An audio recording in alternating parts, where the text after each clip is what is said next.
Pemirsa Khazanah, perintah dan titah Allah Subhanahu wa Ta'ala kepada para malaikat terjadi di tempat para malaikat berada, yaitu di langit. Langit yang disebut Allah Subhanahu wa Ta'ala berlapis 7, tak ada yang bisa memasuki areal dan wilayah khusus ini kecuali mendapat izin dari Allah Subhanahu wa Ta'ala. Namun ada makhluk lain yang memiliki kemampuan bergerak seperti malaikat, yaitu para jin dan setan. Beberapa riwayat menyebutkan dahulu sebelum diutus Nabi Muhammad SAW, jin dan setan dengan mudah naik ke langit dengan bebas untuk mencuri-curi dengar pembicaraan para malaikat. Perbincangan para malaikat tentang informasi perintah Allah Subhanahu wa Ta'ala kepada mereka. Itulah informasi yang dicuri jin. Lalu disampaikanlah informasi itu pada para dukun dan tukang ramal di bumi. Oleh karena itu, perdukunan pada masa sebelum Nabi Muhammad SAW sangatlah populer, selalu mendapat tempat yang mulia di masyarakat. Namun setelah Muhammad SAW diutus Allah sebagai Rasul, para jin itu kaget karena mendapati langit telah dijaga ketat oleh barisan para malaikat. Setiap kali mereka mencoba melintasi langit, para malaikat melempari bola api, sehingga membuat mereka banyak yang binasa. Hal ini diakui oleh para setan dan jin seperti yang difirmankan Allah Subhanahu wa Ta'ala. Dan sesungguhnya kami dahulu dapat menduduki beberapa tempat di langit itu untuk mendengar-dengarkan berita-beritanya. Tetapi sekarang barang siapa yang mencoba mendengar-dengarkan seperti itu, tentu akan menjumpai panah api yang mengintai untuk membakarnya. Dan sesungguhnya kami tidak mengetahui dengan adanya penjagaan itu, apakah keburukan yang dikehendaki bagi orang yang di bumi, ataukah Tuhan mereka menghendaki kebaikan bagi mereka. Al-Quran Surah Al-Jin ayat 9 hingga 10. Lalu apa yang diperbincangkan para malaikat dengan sesamanya di langit sehingga menarik minat para jin dan setan? Dan bagaimana pula cara jin dan setan mencuri dengar pembicaraan para malaikat di langit? Rasulullah SAW menginformasikan pada kita dalam sabdanya, apabila Allah Subhanahu wa Ta'ala menetapkan suatu ketetapan, para malaikat merendahkan sayap mereka, bertanda tunduk pada ketetapannya, bagaikan rantai yang menyentuh batu yang halus, serta takut kepadanya. Maka apabila ketakutan mereka telah reda, sebagian mereka bertanya kepada sebagian yang lain, apa yang disampaikan Tuhan? Maka yang ini menjawab kepada yang bertanya. Ketika itu para jin yang mencuri-curi pendengaran dalam keadaan seperti ini, perawi hadis itu menunjukkan tangan kanannya dengan merenggangkan jari-jarinya satu di atas yang lain. Ketika itu boleh jadi yang mencuri pendengaran terkena semburan api sehingga membakarnya. Dan boleh jadi pula ia luput dari semburannya sehingga ia menyampaikan kepada jin yang ada di bawahnya, dan akhirnya sampai ke bumi dan diterima oleh tukang sihir, lalu ia berbohong 100 kebohongan dan ia percaya. Hadis riwayat Bukhari. Dalam hadis ini diterangkan bagaimana proses jin dalam mencari berita-berita gaib, yaitu dengan bertengger satu di atas yang lainnya, seperti pertunjukan orang manjat pinang atau seperti seni binaraga yang dilakukan di sekolah-sekolah, yaitu dengan cara 5 orang di bawah, lalu pada tingkat kedua naik 4 orang, kemudian pada tingkat berikut 3 orang, dan begitulah seterusnya. Lalu informasi seperti apa yang mereka cari? Mereka mencari berita gaib yang dari perkataan Allah kepada para malaikat. Saat para malaikat menerima perintah Allah Subhanahu wa Ta'ala untuk melakukan tugas tertentu, lalu perintah Allah itu menjadi perbincangan para malaikat. Mereka saling berkomunikasi antara satu dengan yang lainnya. Maka melalui percakapan malaikat ini, jin dan setan menguping dan mencuri dengar. Hasilnya mereka sampaikan kepada mitranya dari kalangan dukun dan peramal. Inilah yang difirmankan Allah Subhanahu wa Ta'ala dalam surat Asy-Syu'ara. Apakah akan aku beritakan kepadamu kepada siapa setan-setan itu turun?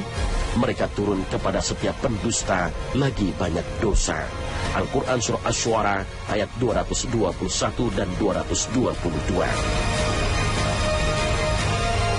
Upaya mencuri berita ini tidak mudah, karena Allah menjadikan sebagian bintang sebagai pelempar para jin dan setan yang berusaha mencuri dengar berita langit tersebut.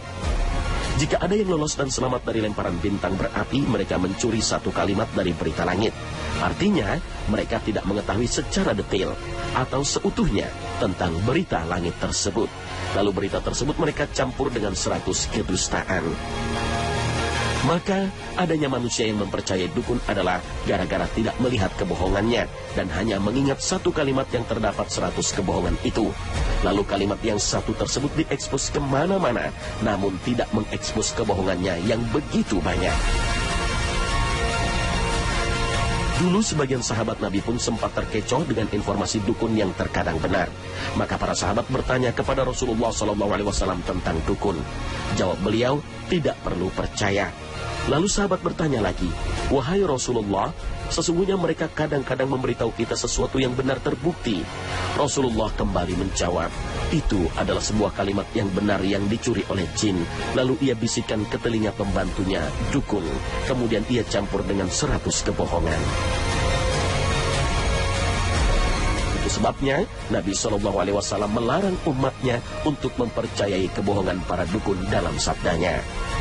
Barang siapa mendatangi peramal lalu menanyakan kepadanya tentang sesuatu, maka tidak diterima solatnya selama 40 hari. Hadis riwayat Muslim. Bahkan Imam Abu Daud meriwayatkan dari Abu Hurairah radhiyallahu anhu bahwa Nabi SAW bersabda, barang siapa mendatangi dukun lalu mempercayai apa yang diucapkannya, maka ia telah kafir terhadap apa yang diturunkan kepada Muhammad. Hadis riwayat Abu Dawud.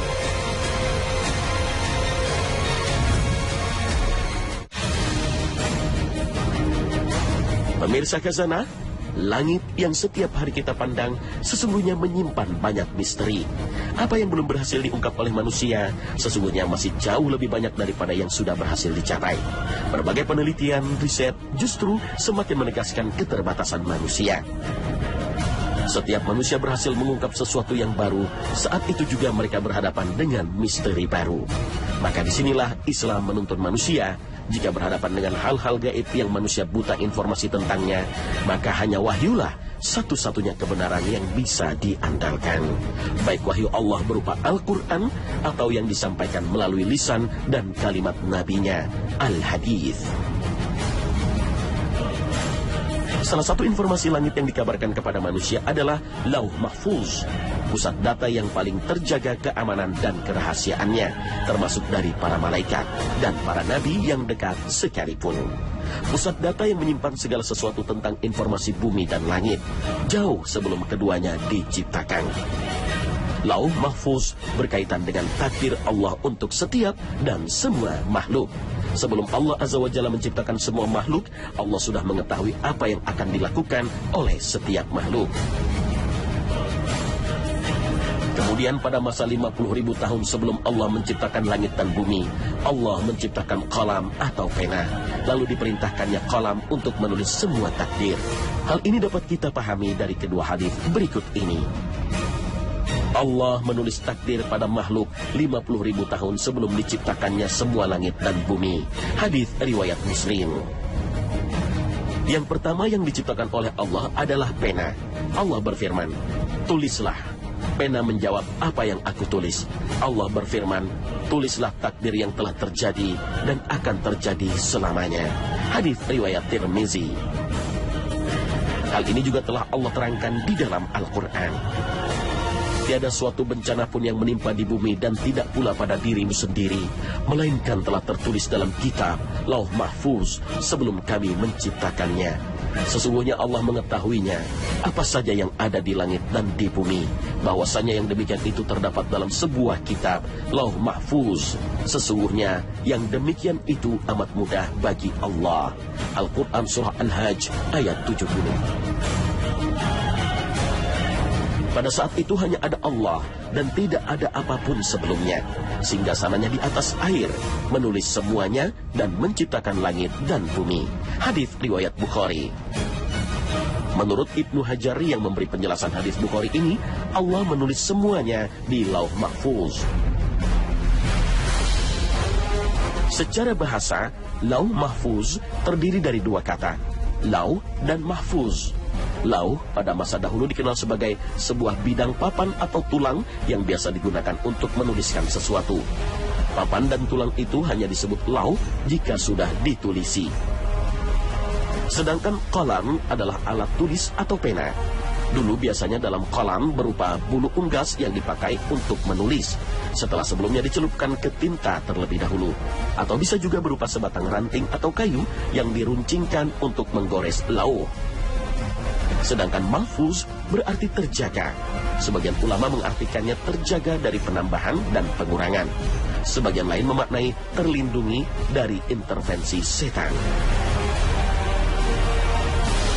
Tentang lauh mahfuz dan pena yang telah menulisnya ada sebuah riwayat dari Ibnu Abbas. Beliau berkata, sesungguhnya Allah menciptakan lauh mahfuz dari mutiara putih. Kedua sampulnya dari permata yakut merah. Bagian atasnya terkait dengan Al-Arsh atau singgasana Allah. Panjangnya seperti jarak langit dan bumi, dan lebarnya seperti jarak antara timur dan barat. Sedangkan alat tulisnya atau yang disebut juga kolamnya berupa cahaya, dan tulisannya juga cahaya.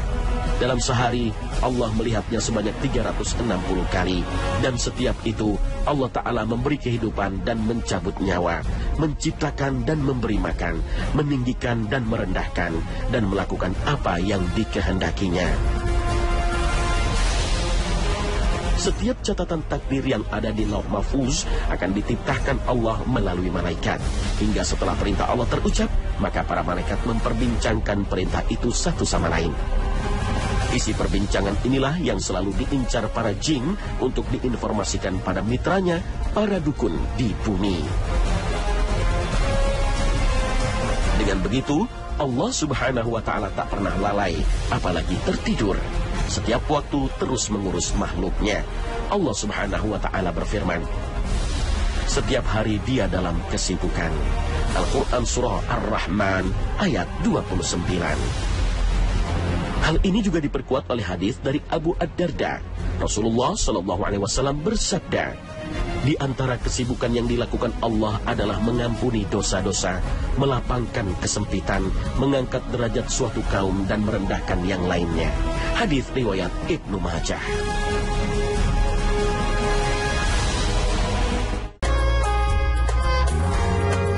Rasul SAW bersabda, kunci perkara gaib itu ada 5. Tidak ada seorang pun yang mengetahuinya melainkan Allah Ta'ala. Tidak ada seorang pun yang mengetahui apa yang akan terjadi esok selain Allah Ta'ala. Dan tidak ada seorang pun mengetahui apa yang ada di dalam kandungan selain Allah Ta'ala. Dan tidak ada seorang pun yang mengetahui kapan terjadinya hari kiamat selain Allah Ta'ala. Dan tidak ada seorang pun yang mengetahui di bumi mana dia akan mati selain Allah Ta'ala. Dan tidak seorang pun yang mengetahui kapan hujan akan turun selain Allah Ta'ala. Hadis riwayat Bukhari dan Ahmad. Nah, pemirsa Khazanah, sampai di sini perjumpaan kita hari ini. Terima kasih atas perhatian Anda. Wassalamualaikum warahmatullahi wabarakatuh.